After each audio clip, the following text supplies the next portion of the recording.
Hello and welcome to today's daily news analysis. So today is 15th of Feb 2022. We are doing the Hindu newspapers Delhi edition. Now as part of our initiative, I make it a point to share questions for mains answer writing practice and you can get your answers evaluated for free. So the limit is 2 answers per week. So it's not like only 2 answers will be evaluated. So this is there. Right, basic idea is that I want a regular engagement and some sort of interaction with the students, otherwise it's a very dull activity. So that is the main thing. And with reference to answer writing, once again I would like to say that you have to write your answer on pen and paper, make a PDF file and share it with me on my Telegram or WhatsApp, this thing. And in case of any doubts, you can always reach out to me. My details are in the description box below. And I'm not selling any course or anything of that sort, right? Okay.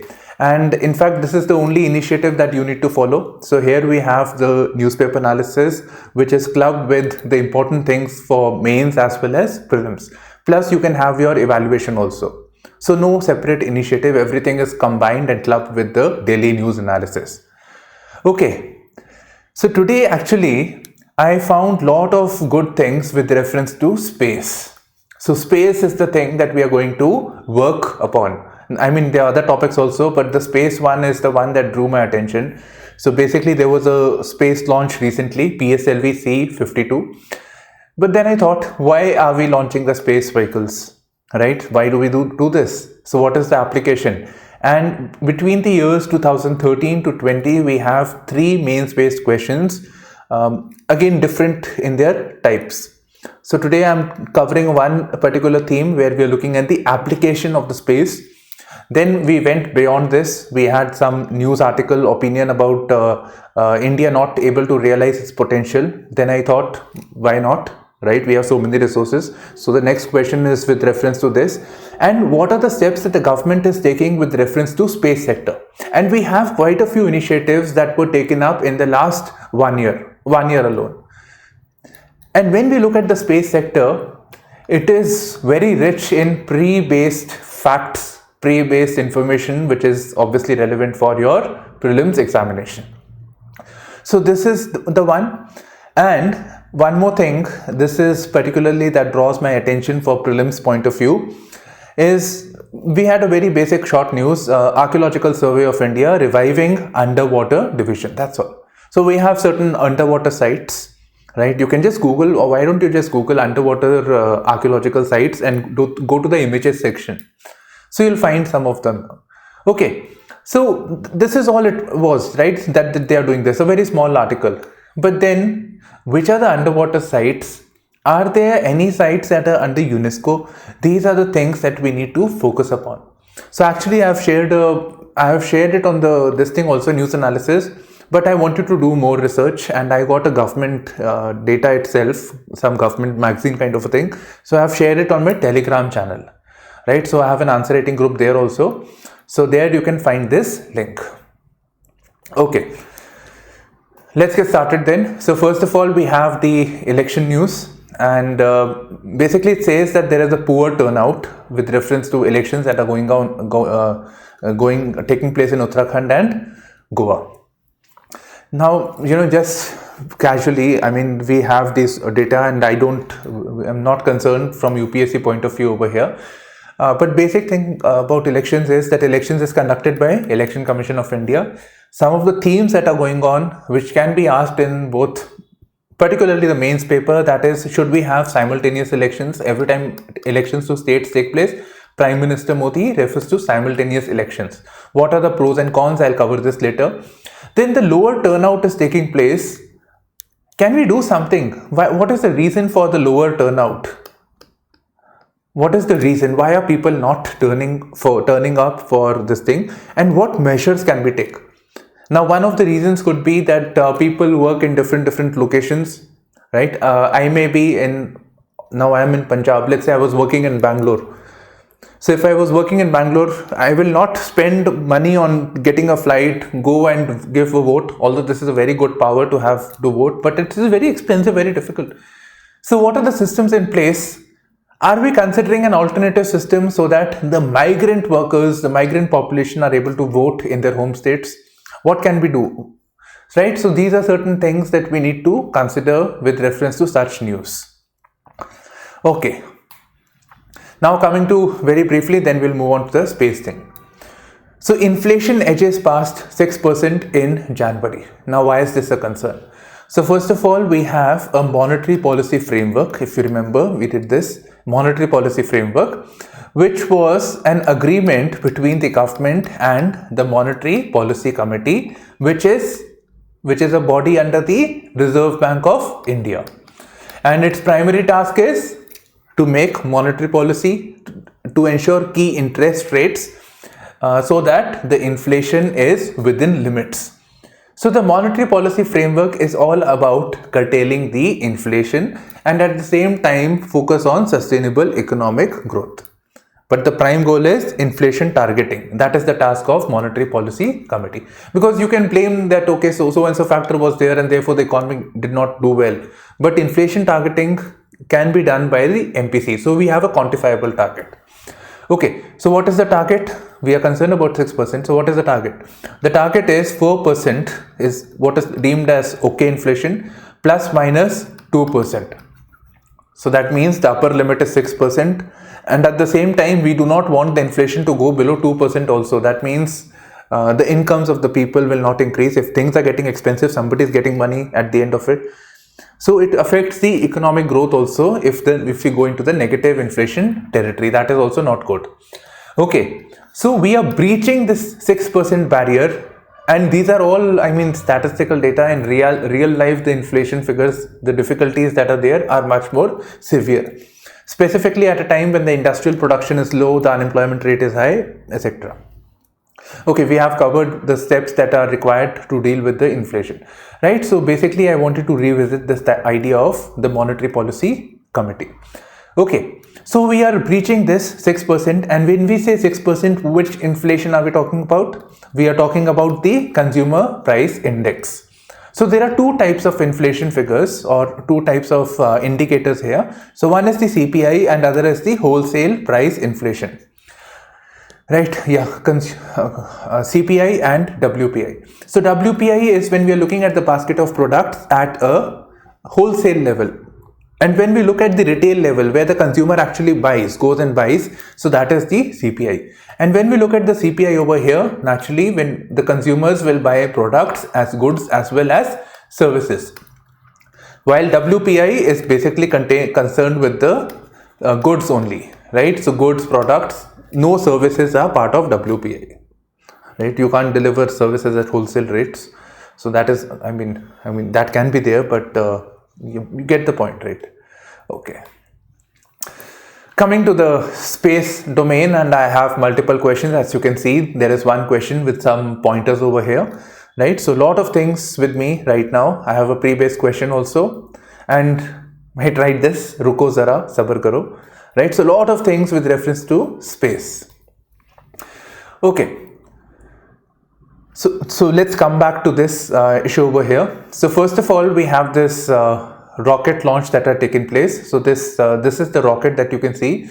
So this is the launch vehicle. This is called as launch vehicle, and this launch vehicle is basically a rocket that stores the satellites, or it stores the payload. So it goes into the space, it reaches a particular destination and it starts to disintegrate, right? We do not need these rockets or the propellers which are loading the rocket in the space, right? So we don't want it. So ultimately it disintegrates and releases the satellites in the given orbit. That is the main idea over here. Okay. So in this particular launch, that is this launch vehicle that was used, this is known as PSLV C-52. So PSLV C-52 was launched over here. This is written over here. In fact, this is the image part and this is the same thing written in the word format. So ISRO puts 3 satellites into the orbit, in different orbits. Okay, so we have these 3 satellites, which are these Earth Observation Satellite, EOS.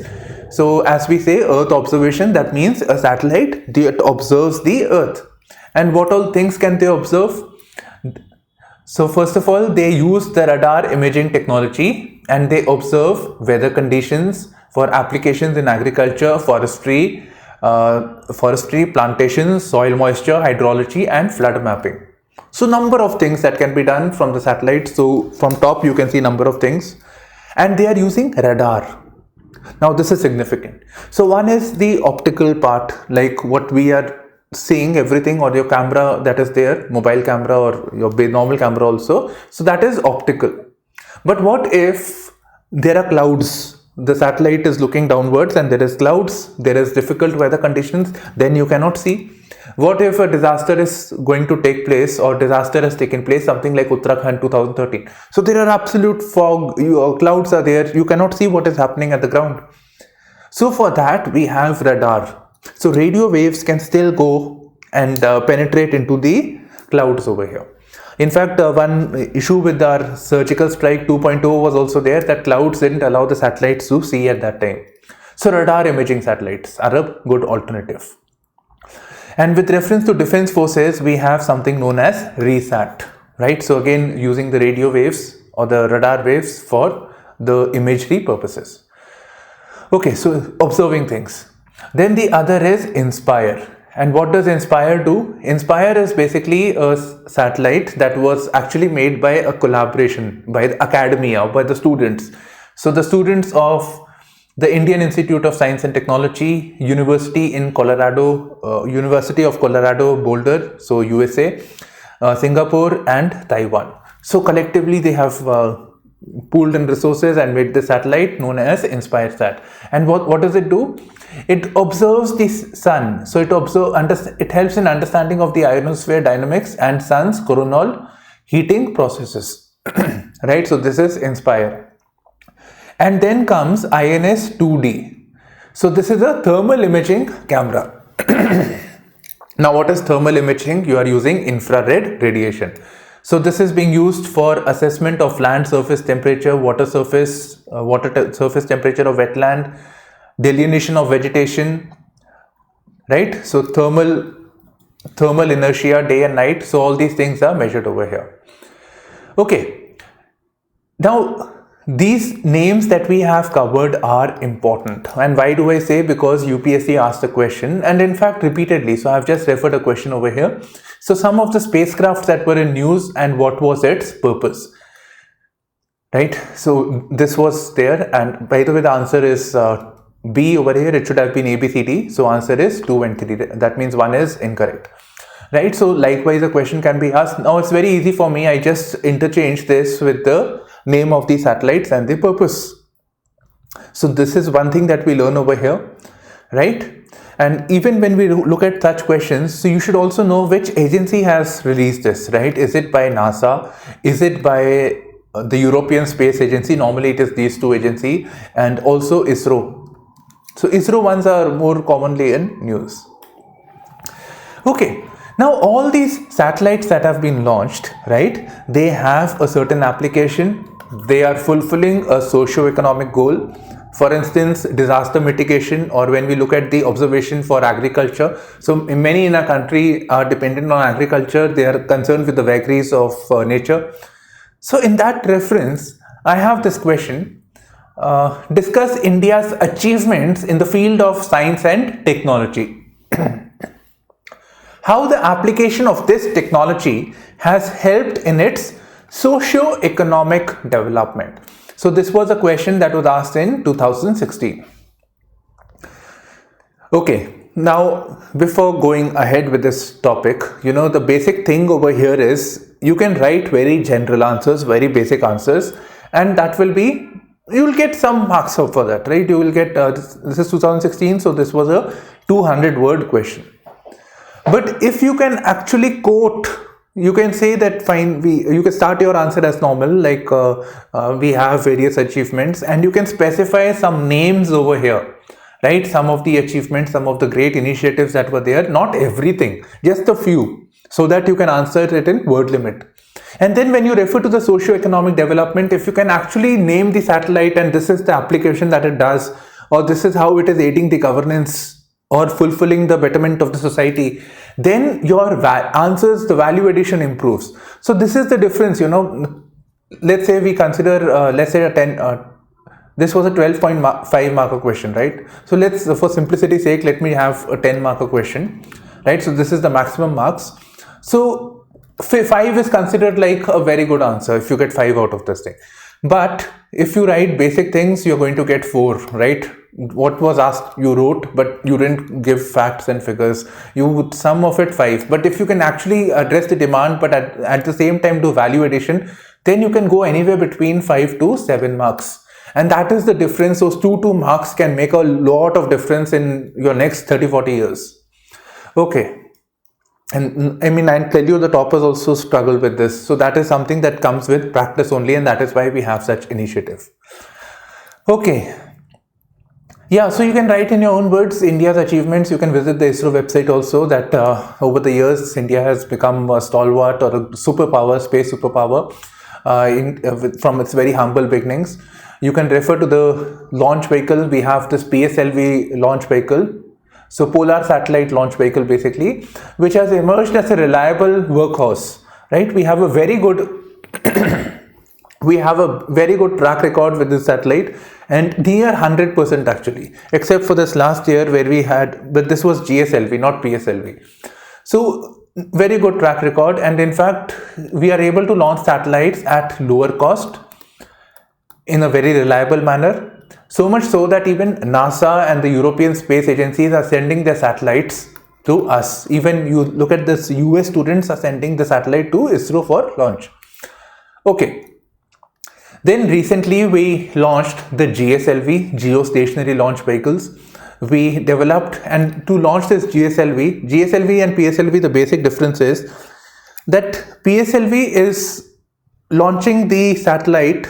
It's basically to send the satellite right from the Earth to the space at the polar orbit or at an orbit that is closer to the Earth. But when you refer to the GSLV, it is for heavier payload. So for heavier payload, for something like if you want to launch a human being into the space, so we need more resources to send that, right? More weight also. Or when we have to launch communication satellites. So communication satellites are also heavy, plus they have to be at an orbit where they appear to be stationary.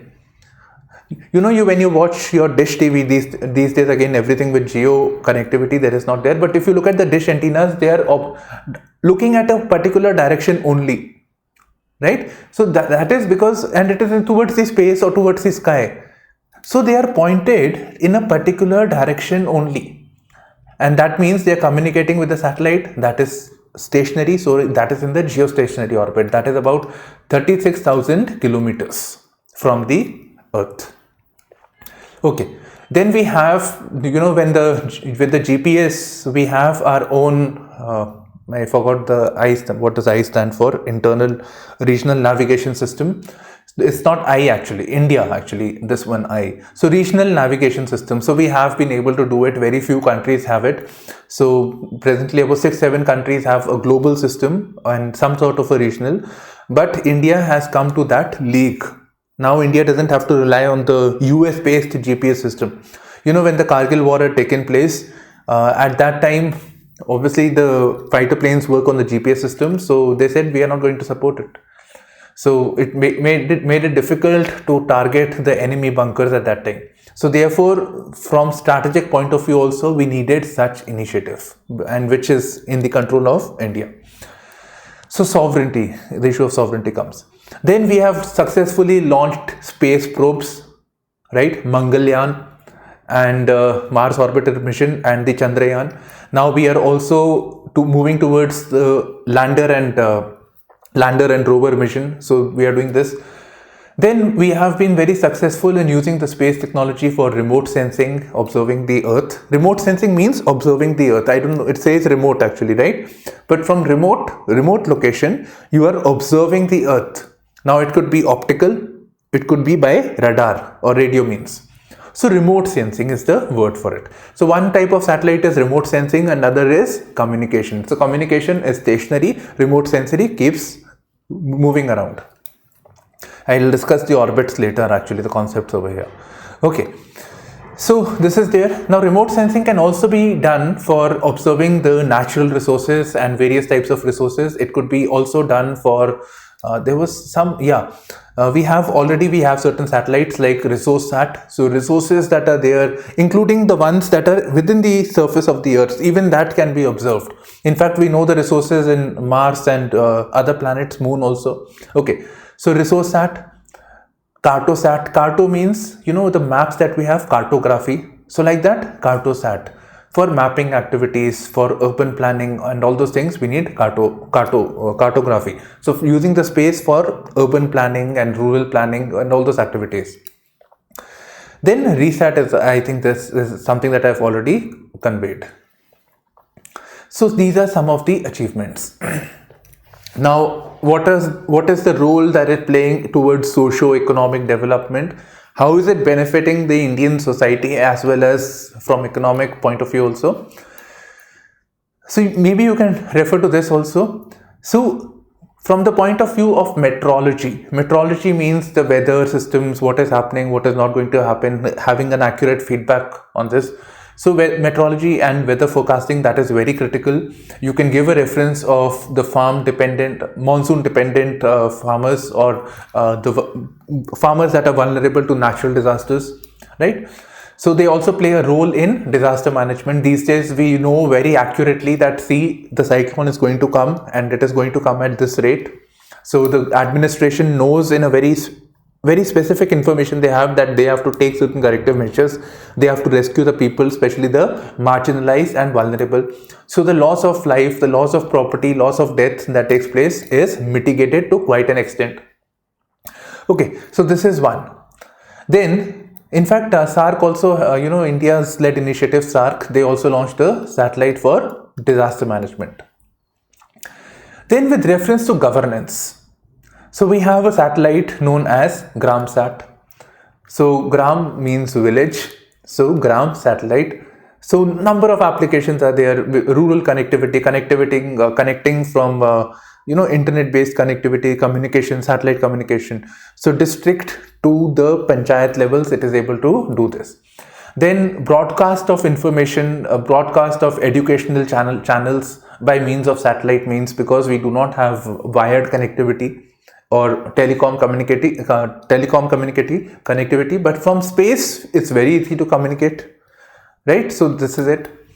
Then for land survey, for urban planning, resource management again for exploration activities, also natural gas and so many other things. So the satellite space communication can help in that regard. In fact, when we talk about meteorology and weather forecasting, that is also to dealing with the issue of governance. I think you can also add the aspect of e-governance here.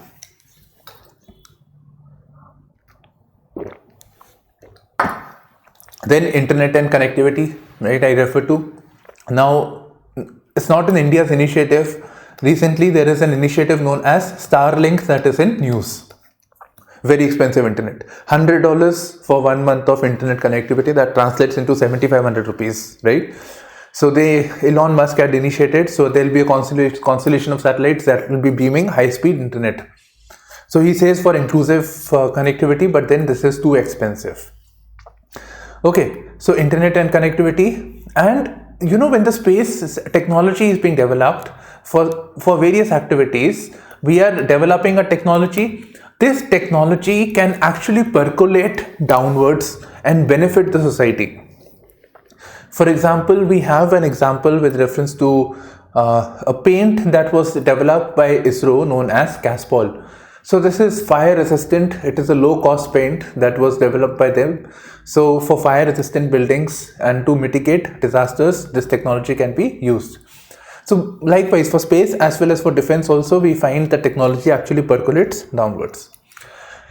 Then imaging tech, so technology that has been developed for space, why can't we have it on the ships or any other thing which can, for exploration activities or for governance, so we can benefit, the society benefits as a result of this. Okay, then some other points also. So it helps the country being Atmanirbhar, self-reliant, right? Then it allows for digital sovereignty, the control of government over things. What if the government is using US-based satellite or anything? So our sovereignty is getting affected by this. We have a US satellite that is observing everything over our domain. Now we don't want them in our geography also, and the space geography. We don't want them. So digital sovereignty, it makes India a space superpower. In fact, what we are looking at is that we are marketing our ISRO and getting projects from outside countries, especially with reference to the PSLV. Or it could be for navigation support, and we sell our technology, technology service support for this. Then above all, we are saving money. Forex. Forex means foreign exchange. Right, so this is it basically. This is the same thing in written form. This was the question that I had shared. Now, zooming in on the potential of India's geospatial sector. So this is the opinion that was there. Actually, there were many others also, but they were mostly political. There was one on IPL also. I overlooked all of them, and I am concerned with this. Okay, so when we are looking at this geospatial sector, these are the professors from IIT and some private company, right? So their views on it, and what you can do is you write your answer to this question, right? You write it, leave some space so that for any initiative is there, you can just write down. So leave some space. So this is like application is done, right? Socio-economic development. Then from the same angle, we can look at, right, application of space towards governance. Governance is a theme that is not yet asked. So you can leave some space and the role of space in governance, how it benefits, and what measures have been taken. In fact, I've covered in this one by referring to the PIB. Then what are the challenges that we have? So much we are doing on the space front, but at the same time, this has not impacted the economy or that India in the way it should have, right? So what are the barriers to this? So this is again that aspect that can be covered. So you leave some space, right? So leave some space and make a note as to what are the issues that we have not been able to realize our potential, especially in the geospatial sector. And what does geospatial means? Geospatial is basically looking at geography, the spatial aspect over here. And space, I mean not the antariksh. I'm basically referring to normal geographical space. So something that is being observed from the top. So like its application, some of the applications, I think this will help. So use of geographical information systems, then wildlife corridor mapping, social forestry, agriculture mapping, land surveys. So that even map my, what is this website? Map My India. There is a website, right, which has this map services. Make My Map, I don't know, I don't recall the name. So that is also into the geospatial sector. So there is a lot of requirement for this. We have satellites also, but then why are we not able to realize our potential? And this is the main thing that you need to look into. Okay, so let's very quickly, what are the issues? Yeah, Map My India. Okay, so what are the issues basically? So first of all, before going into the issues, it says that this market for geospatial sector is about rupees 1 lakh crore. It will become rupees 1 lakh crore by 2029, and it will compound at 13% rate. Now I had this PIB, yeah, and India's share in the space economy is about 2%. So 2% of all the resources, all of us calling ourselves as the space superpower, our share is only 2%, which is minuscule. Right. So here is this article which will help you with this. So first of all, the issue is that there is no demand for geospatial services. Now it can't be that we do not have any demand, right? We have so many applications of space and that are required by both the private sector as well as the government. So the underlying issue is lack of awareness and lack of skilled manpower. Then the issue of availability of data. When you have resource or whatever, you need data. So that data is not available. So unavailability of foundation data. That is very, very important. Then there is lack of clarity on data sharing. So data is there also, but how is it going to be shared? So what is the framework for sharing of the data? That is a problem. And the issue comes from the problem of restrictive data policy, that everybody wants to keep control and keep the data close to them rather than sharing. What we really want is, we want an open data sharing protocol. Protocol means a system. And we want the government to come up with some sort of standards. And when I say government, we are basically referring to the ISRO over here. So some sort of standards to be created, some sort of a portal can be created where data sharing takes place, and where people can work together, they can share the data, collaborate and co-create things. Right, so these are the things. Furthermore, we need to encourage local technology. And as far as the lack of skilled manpower is there, we need to focus on the skilled manpower, and this manpower, especially with reference to the geospatial sector, is coming at the postgraduate level or at the level of masters, right? You write postgraduates only. So undergraduate level, there is no course. So in this reference, we need to have a dedicated university for geospatial sector. Right, these are certain things that can be done. Okay, so last year 2021, Prime Minister launched Indian Space Association. Right, so what is this Indian Space Association? Indian Space Association is basically a collaboration. It's an association, a Sangathan group, where there are different stakeholders that work together. And which stakeholders with reference to space? The private sector, the government, the manpower aspect. So all of them come together and they deliberate as to what policies are required, what things need to be done to open up the space sector. Right, this is the heading page actually of the PIB. The government's approach to space reforms is based on 4 pillars. Right, so I have this 4 pillars over here. We'll do this. So these are important: space reforms and what needs to be done so that the share of India in the space economy increases. So we need to bring in reforms. What are the barriers? We did this, right, specifically with reference to data. The space sector is a medium for progress of 130 crore countrymen. Right, we did this in the earlier question, socio-economic development with reference to space. And it can be done by providing better mapping, imaging and connectivity facilities for the common people. All of it is coming from the Prime Minister. Okay. Then we have one more thing. During the last 7 years, space technology has been converted into a tool of last mile delivery, leakage free and transparent governance. So your role of space in governance, right? So all of this you can stitch together. Okay. And there is this question over here. This was basically the last statement from the PIB. There should be no space between common man and space technology. Prime Minister Modi, in this reference, states some initiatives to make space technology inclusive. Right, inclusive. And here I basically mean how it bridges the gap between the common man and space technology. How does it affect the common man? So this is the basic question over here. Okay, and again, the aspect of socio-economic development that we had done, somewhere this is also linked with the statement over here. Okay, what are the 4 pillars of space reforms according to the government? Now these are things that you should keep in mind now.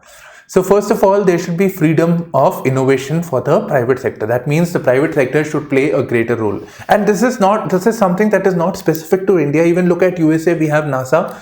And NASA is like we have ISRO, there is NASA in USA, right? So it was a government agency, it is. So NASA is now saying that why are we launching rockets? Why can't private sector like Elon Musk, SpaceX, Falcon 9? So that is there in the news quite repeatedly, right? Likewise, Jeff Bezos' satellite is there, Blue Origin, I think. So private sector should play a greater role. So NASA, and what they have started doing is they are hand-holding the private sector. And likewise, our policy is also very similar to theirs. So freedom of innovation to the private sector. You want to do something, do. You want to change something, do. So that is there. The government should play the role of an enabler. That you want to do, we will help you. We will handhold you. We will support you. Then for everything to take place, we need the youth that is skilled, that has the potential to make changes. Now you add this with the opinion that we did, having a dedicated geospatial university, right? Having an open data sharing protocol so that the space becomes more inclusive and participative for the students. And see the space sector as a resource for the progress of common man, right? How does it benefit the common man at the end of it? Whatever you do, how does it benefit the common man? So these are the things that need to be considered. Okay, so this is it. And here again it reflects as to the space sector means better speed and shipment of delivery for entrepreneurs. This also means better security and income for fishermen and better forecast of natural calamity.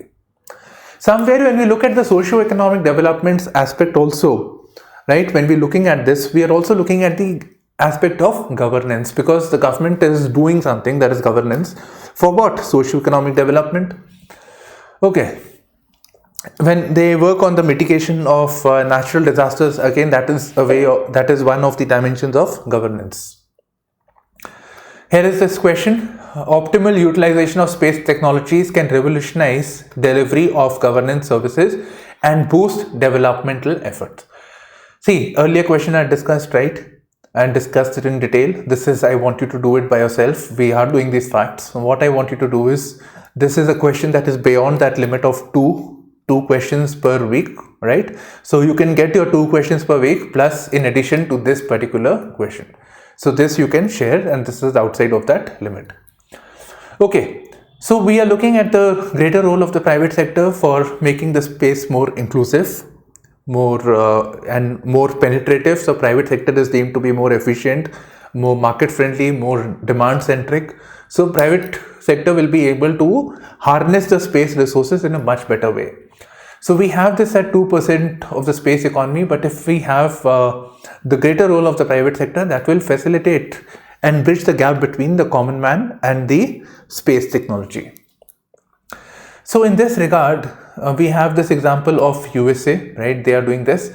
And what we see is that the private sector can revolutionize the space sector by reducing the cost, turnaround time, innovation and advanced technology. In fact, look at this rocket of Elon Musk, Falcon, right? So it goes into the space, this launch vehicle goes into the space and then it returns back also. I think there are these reels on Instagram where I saw that landing also. I think you should have also seen it, or if you haven't, just check it on the YouTube also. Right, so again, it is reducing the cost. It's being using more advanced technology. NASA could not think of it. They have been able to do it. So reducing cost, reducing and turnaround time. That is, it comes, it goes, it comes, it goes, like that. Reducing the time. Now at the present moment, we are seeing the private sector as limited to being vendors or suppliers. See, ISRO wants to launch a rocket. Right, okay, fine. It says that certain things are there which we want private sector to make, maybe the steel or certain other things. We don't see private sector as somebody who can provide a holistic solution for space. So only at certain spare parts or certain things that is being done by the private sector. Now, if we want greater role, we have to shed away our approach towards seeing the private sector as just mere vendors and suppliers. Okay. Now what can be done? Right? Everything is from the PIB, and actually it's what is the government doing. So we just all we have to do is change the language. Okay, so we have to enable and promote private enterprises, right? We have to open up ISRO infrastructure and technologies. They have already so much technology. They have the best practices. So these have to be shared with the private sector. Okay, we need the public sector to focus on research and developmental activities. We want the transfer of technology to the private sector, so this has to be done. And these are all government's approach actually. And the government is looking at the demand-driven approach for development of space assets. There is a problem, then we will do this, right? There is a demand for this. Naturally, there is a problem, there is a demand for this.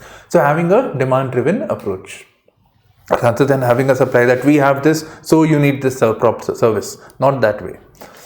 Okay, now what are the measures being taken? So we have the focus on opening the space sector to private sector. More initiatives are being there to announce new projects where private sectors can work together.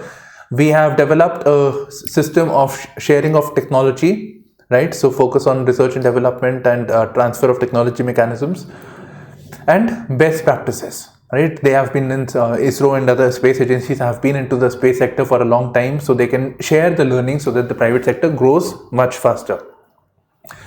Then we want the private sector for sure, we want their participation, but at the same time, when the private sector is operating, we need a stable regulatory and a policy environment. And when I say this, actually, We need it at a global level also, and at the global level something known as Artemis Accord was there in the news. So you can watch this Artemis Accord. It is about the system of regulation with reference to space. I have a short video on this that will help. What are the issues and challenges with reference to this?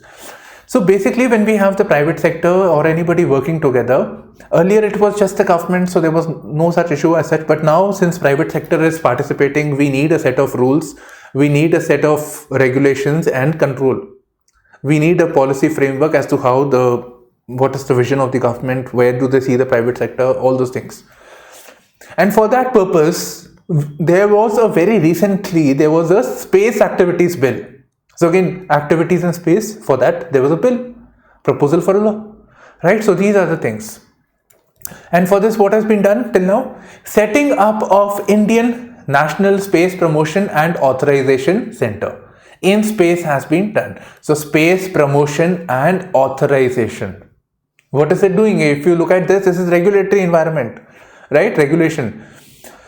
So this has been done, and this is a single window independent and nodal agency. That is, you want to do something, you have to approach the InSpace, they will get a clearance, and only one place that you have to go, that's all.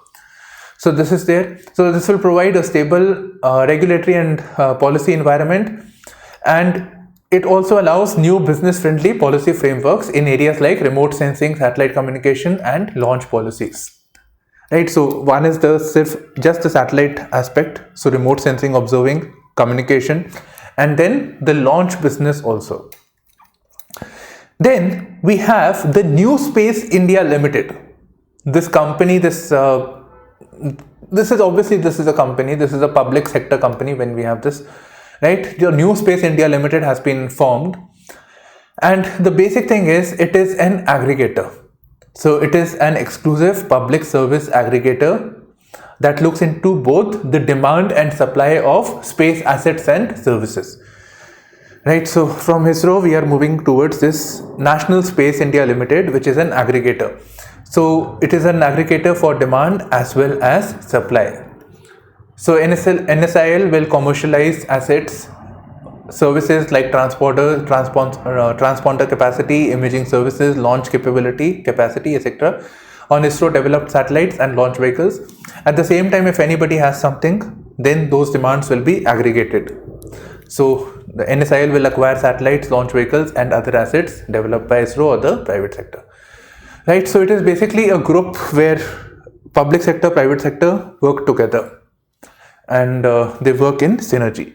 Now, with reference to the space, we have certain startups that are working in the space sector. Again, it is from the PIB. You can list down some names because it will be always nicer, right? If you give an example of SpaceX and Blue Origin and say that nowadays we have some startups like Agnikul and the other names that were there, you can mention. So that increases the value of your answer.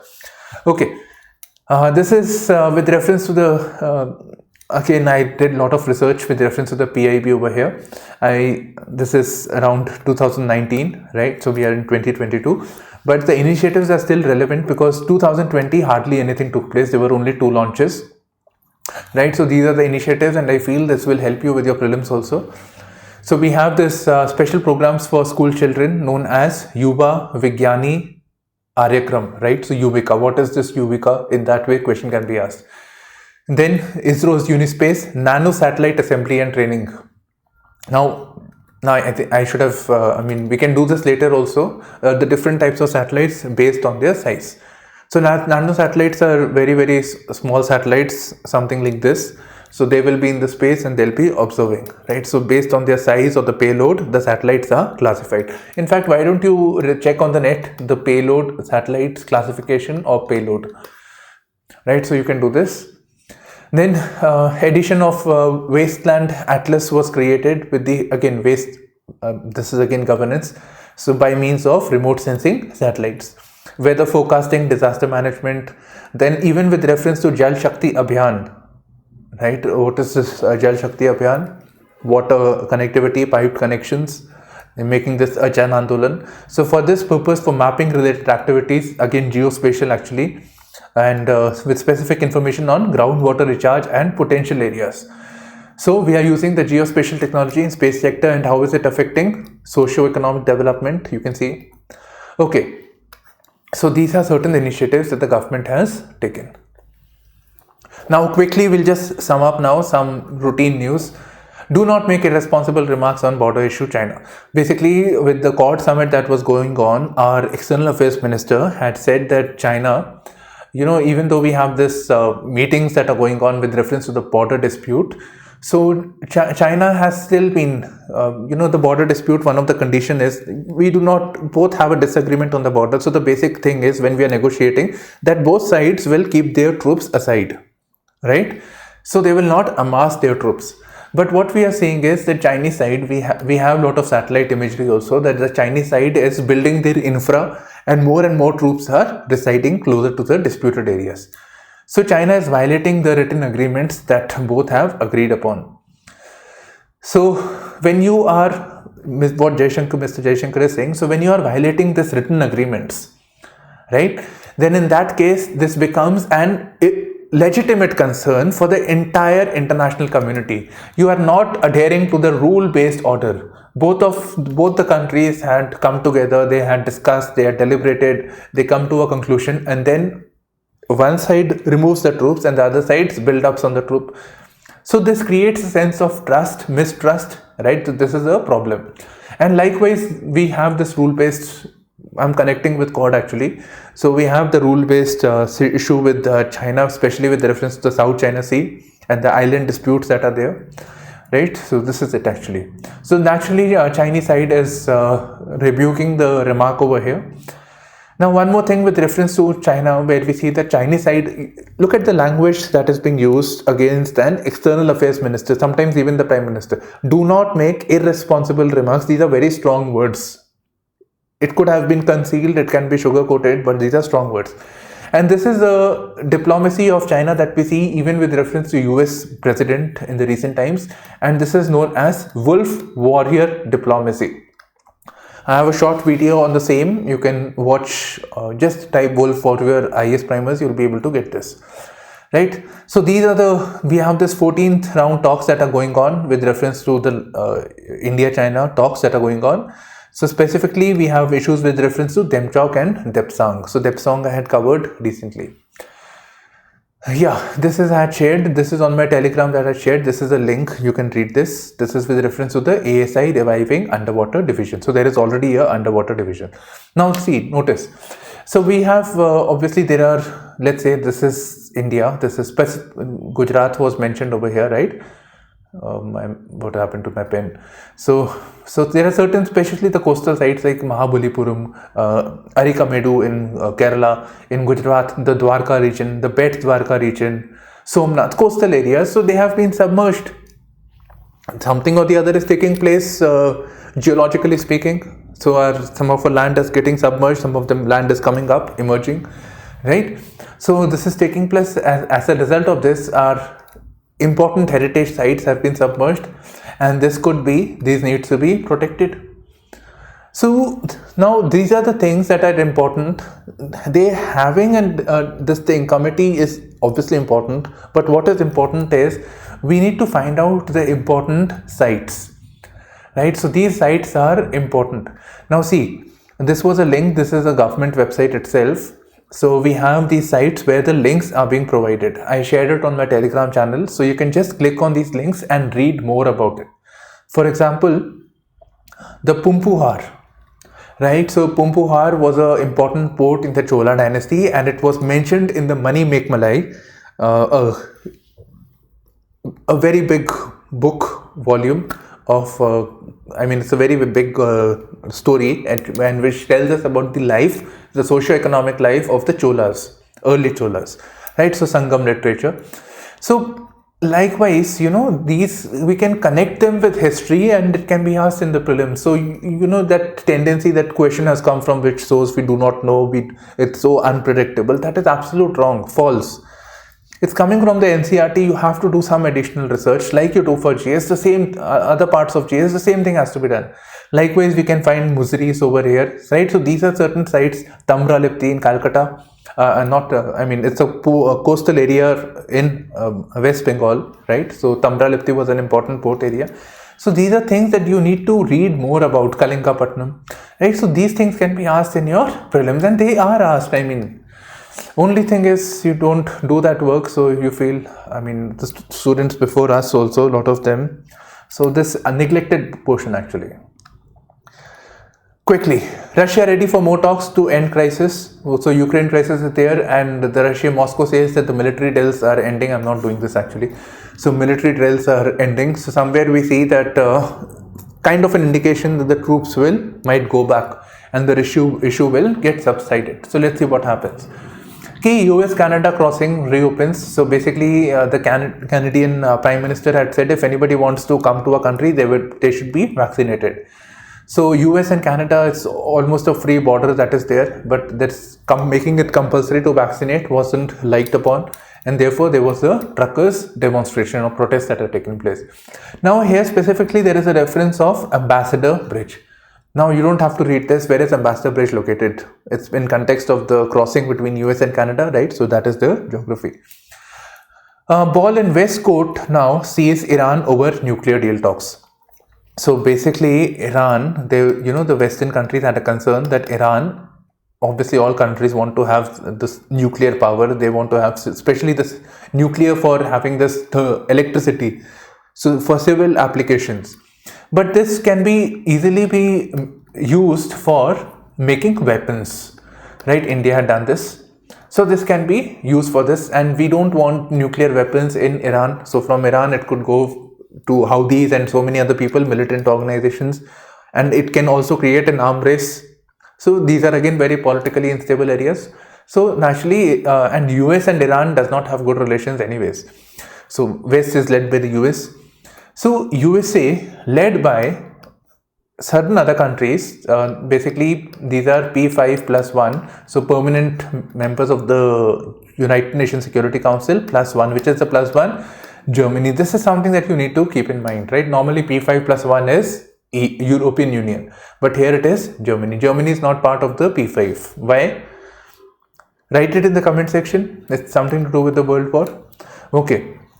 So this is the basic thing. So Joint Comprehensive Plan of Action, which was led by the USA, they had imposed a sanction on Iran's nuclear program. The complete sanction on Iran's economy, and anybody who trades with Iran is an enemy of the US.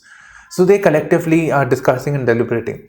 So initially they had, Iran had basically showcased that, see, we are not using it, misusing it. Certain assets had to be, certain buildings with reference to the nuclear site had to be destroyed so that they cannot use the nuclear fuel for weapon activities. So the sanctions were revoked, but then Donald Trump had some issues, the earlier president, and again the sanctions were reimposed, and thereby the ball is in West Court, that says Iran. Russia-Ukraine tension, the Indian stock market crashes by 3%, and 3% is a very big number. Okay, so something about inflation. RBI governor defends fiscal year 23 inflation projection, where it says that the inflation project is 4.5%. So he's very optimistic about it. That's a good thing. Alternative fuel vehicles in lineup, says Ashok Leyland, right? Ashok Leyland, ALL. Okay, now this is what draws my attention is alternate fuel vehicles. So what are these alternate fuel vehicles? Not petrol, diesel, of course, right? So CNG, LNG, hydrogen CNG. What is hydrogen CNG? Using hydrogen, HCNG, we'll do that later. I didn't do this. Hydrogen fuel can be used for fuel cells as well as for combustion type of reaction, so that can be done. Then electric and hybrid vehicles. So we can see that in trucking business we can have this alternate fuels, so our dependence on crude and oil is going to come down. If Ashok Leyland does, so will Tata also do, so many other. So it will overall impact the economy in a good way. Now with reference to this hydrogen, when I say, please you can watch my video on green hydrogen, a short video on issues and challenges with renewables and why we are looking at green hydrogen as a technology. Right then, yeah, there is this one last thing. Vedanta and Foxconn plan joint venture to produce chips. So Foxconn is the company that makes all your phones, even your Apple phones. So they get projects from Apple, Samsung, and you name whichever company, lot of companies. So their expertise is in making of mobile phones. Now Vedanta, an Indian company, is working with the Foxconn, and they have working together under the scheme for promotion of electronics.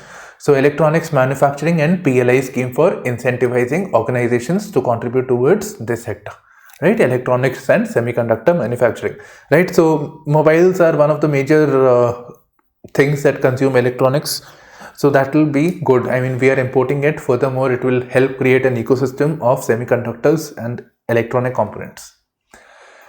Right then, so this is it from my side, and please do like, share, subscribe. I'm saying it in the end, yeah, this is it, right? And please, this motivates us basically, and please do, and you can share your answers with us on our Telegram and WhatsApp. So this is it from my side. Bye bye, take care, and all the best.